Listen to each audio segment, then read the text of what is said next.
Ist das schon wieder soweit? Jo, die erste Woche ist rum. Schauen wir doch mal, was passiert ist. Und damit moin zusammen. Wir sind eine Woche unterwegs, was so eine Woche Seefahrt mit sich gebracht hat. Und um das vorwegzunehmen, wir sind kaum weg, aber es war eine Menge los.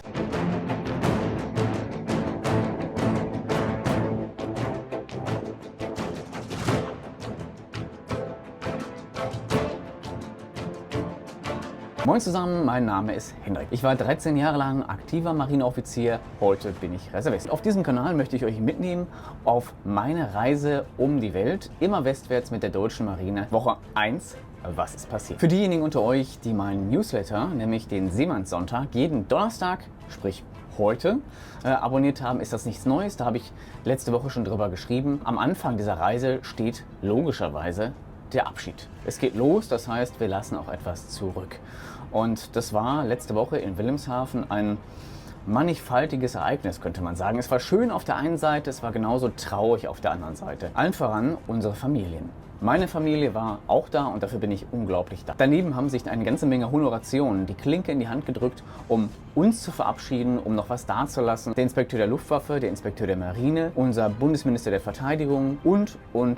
Die werde und kann ich gar nicht alle auf. Aber das war schon eine Menge. Daneben hat das Musikchor gespielt und es gab sogar 2 Überflüge der Luftwaffe. Einmal, als wir noch in der Pier lagen und das zweite Mal genau, als wir die Molenköpfe, also die Hafenausfahrt, passiert haben. Das war schon klasse.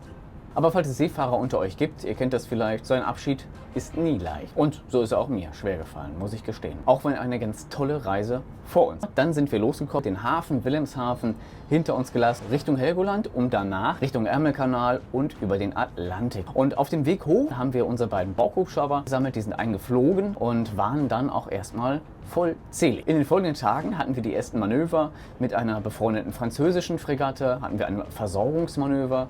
Unsere Hubschrauber haben sich selbst beübt und mit uns geübt und dann sind wir weiter in Richtung Atlantik. Wir hatten noch einen ganz großen Programmpunkt, bevor es dann wirklich auf die große Atlantiküberquerung ging und das war das Treffen mit unserem Schwesterschiff für diese große Fahrt der Fregatte Baden-Württemberg. Mit der Fregatte Baden-Württemberg sind wir etliche Meilen vor Brest am Rande des Atlantiks zusammengetroffen. Die Kombination aus der Fregatte Baden-Württemberg, dem Typschiff der neuesten Fregatten, die die deutsche Marine hat, nämlich der Klasse 125 auf der einen Seite und uns als großem Einsatzgruppenversorger auf der anderen Seite, bilden wir eine super Kombination für das, was vor uns liegt, nämlich eine Weltreise, das Indo-Pacific Deployment 2024. Und jetzt ging es also gemeinsam weiter über den Atlantik. Und da habe ich mich besonders darauf gefreut, weil Großkreisnavigation, Bogennavigation, das ist etwas, was ich in meiner Karriere so nie kennengelernt habe. Das heißt ganz grob, wir fahren einen Bogen, um die kürzere Strecke geradeaus zu fahren. Warum das so ist, da können wir gerne mal ein eigenes Video darüber machen. Falls da Interesse bestehen sollte, schreibt es in die Kommentare.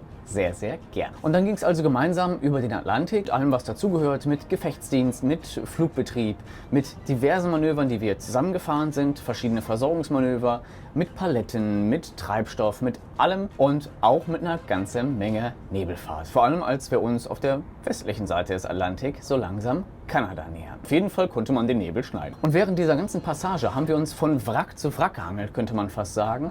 Nämlich auf der Ostseite des Atlantiks zunächst das Wrack des ehemaligen Schlachtschiffs Bismarck, auf der Westseite des Atlantiks das Wrack der Titanic. Sprich, wir waren nördlicher unterwegs als die Titanic, haben aber weder ein Eisberg gesehen, noch einen gerammt. Das war die erste Woche in Bildern, in Worten, in Taten und falls ihr Lust habt, dann schaut doch gerne auch mal bei meinem Newsletter vorbei. Link packe ich euch unten rein und falls ihr Fragen haben solltet zum Leben an Bord, dann schreibt es mir auch gerne unten rein. Ich freue mich über jeden Kommentar und werde gucken, was ich möglich mache. Ich werde schauen, dass ich ein bisschen durch die Hauptabschnitte gehe. Das sind hier alle Abteilungen an Bord und euch versuche möglichst viel zu zeigen. Wie läuft das ab auf einem Schiff? Wie läuft das ab auf der Frankfurter Main? Was gibt's ja alles so. In diesem Sinne wünsche ich euch Fair Winds and Following Seas für eure Woche und freue mich drauf, wenn ihr wieder reinschaut. Bis dahin, ich melde mich ab auf Seewache.